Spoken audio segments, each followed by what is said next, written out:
Hello বন্ধুরা, তোমরা কেমন আছো? আশা করি ভালো আছো। আমিও অনেক ভালো আছি।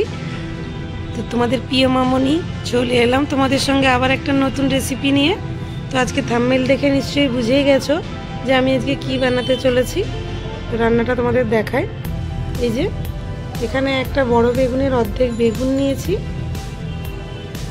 আর একটা আলু ঠিক এই সাইজ করে কেটে নিয়েছি। আর এটা দিয়ে আজকে আমি রান্না করব এই যে আসল জিনিস, এটা হচ্ছে শুকো মাছ। তো অনেকেই শুকো মাছ পছন্দ করে না, তো আমি খুব ভালোবাসি, কারণ এই শীতকালে শুকো মাছের তরকারিটা খুবই ভালো লাগে। আমি শীতকাল এলে শুকো মাছ খাই। তো এই রান্নাটা আজকে করব, তোমাদেরকে দেখাবো যে কীভাবে আমি শুকো মাছ রান্না করছি। একটু জল গরম করে নিচ্ছি, কারণ জল গরম করে জলটা প্রায় গরম হয়ে গেছে। আমি এখানে এই শুকো মাছে জল গরমটা ঢেলে 5 মিনিটের মতন ভিজিয়ে রেখে দেব। দেখো 5 মিনিট ভেজানোর পর এটা আমি সুন্দর করে ধুয়ে নিয়েছি। কত পরিষ্কার লাগছে। অবশ্যই এটাকে ভালো করে ধুয়ে নিতে হবে, কেননা এর মধ্যে বালি থাকে, তাই এটাকে পরিষ্কার করে গরম জলে ধুয়ে নিতে হবে। এরপরে একটু দিয়ে দেবো হালকা লবণ,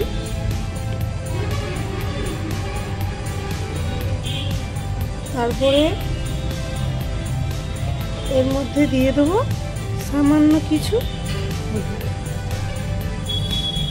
দিয়ে এটাকে ভালো করে মাখিয়ে নিতে হবে।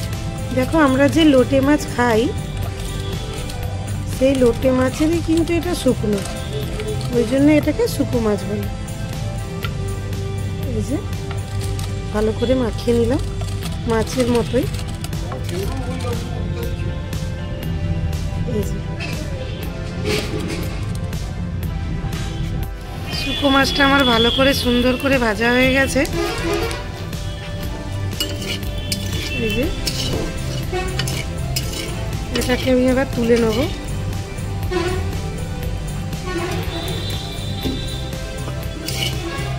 অনেকে পছন্দ করে, অনেকে করে না। অপছন্দ করার কিছুই নেই। আমরা যে লোটে মাছটা খাই কাঁচাটা, তারই এটা শুকনো করা।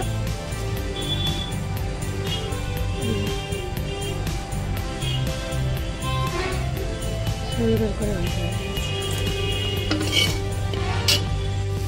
এর মধ্যে আমি দিয়ে দেবো কেটে রাখা আলুগুলো।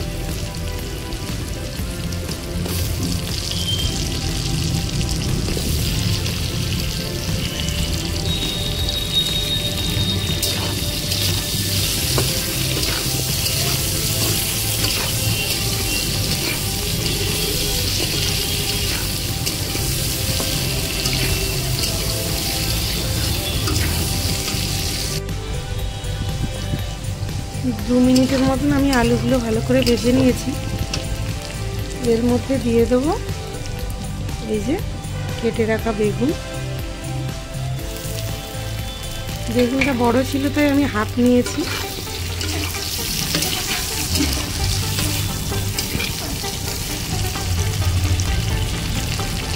এর মধ্যে দিয়ে দেবো স্বাদ মতো লবণ,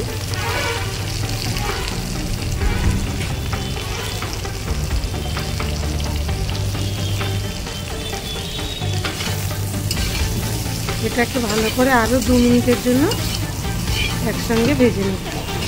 আরও 2 মিনিটের মতন লো ফ্লেমে বেগুনটাকেও আলুর সঙ্গে ভেজে নিলাম। এবার এর মধ্যে দিয়ে দেবো 1 চামচ আদা রসুন বাটা।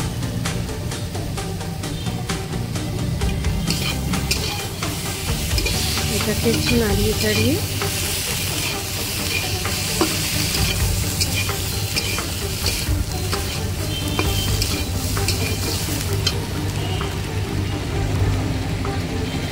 এর মধ্যে এবার আমি দিয়ে দেবো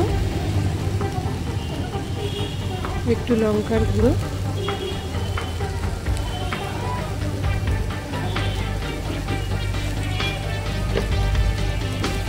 অবশ্যই ঝালটা আপনি আপনাদের মতন দেবেন।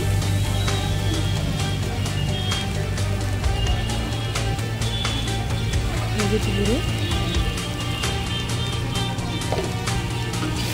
ভাজা একসঙ্গে মিক্স করে দেবো।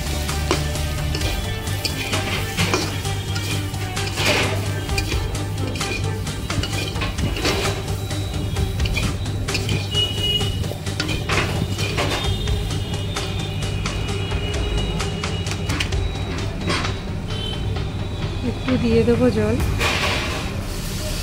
যাতে মশলাগুলো ভালো করে কষানো হয়ে যায়।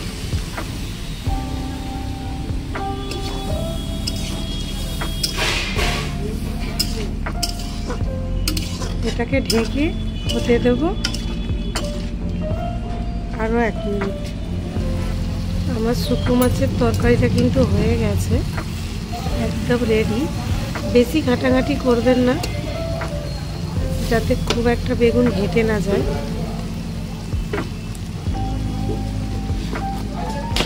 এর মধ্যে আমি এখন দিয়ে দেবো ভেজে রাখা জিরে গুঁড়ো।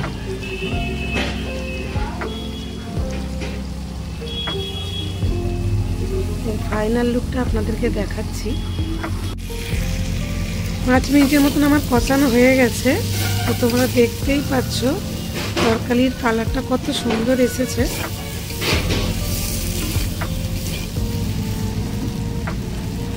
এবার আমি দিয়ে দেবো এর মধ্যে জল, যাতে আলুটা ভালো করে সিদ্ধ হয়ে যায়।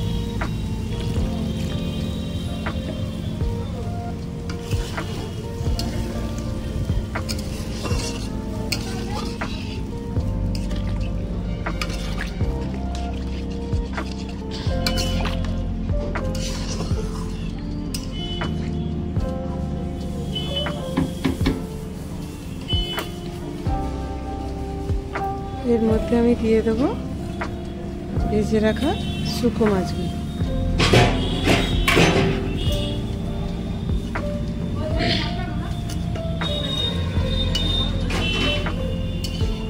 যতক্ষণ না এই জলটা শুকিয়ে আসছে ততক্ষণের জন্য আমি ঢেকে রেখে দেবো। এটাই ফাইনাল লুক। তোমরা চাইলে এতে ধনেপাতাও অ্যাড করতে পারো।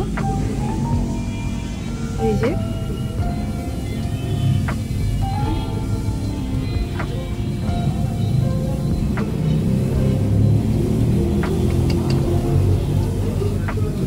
ভিডিওটা যদি ভালো লেগে থাকে অবশ্যই সাবস্ক্রাইব করে আমার পাশেই থাকবেন। দেখা হচ্ছে নেক্সট ভিডিওতে।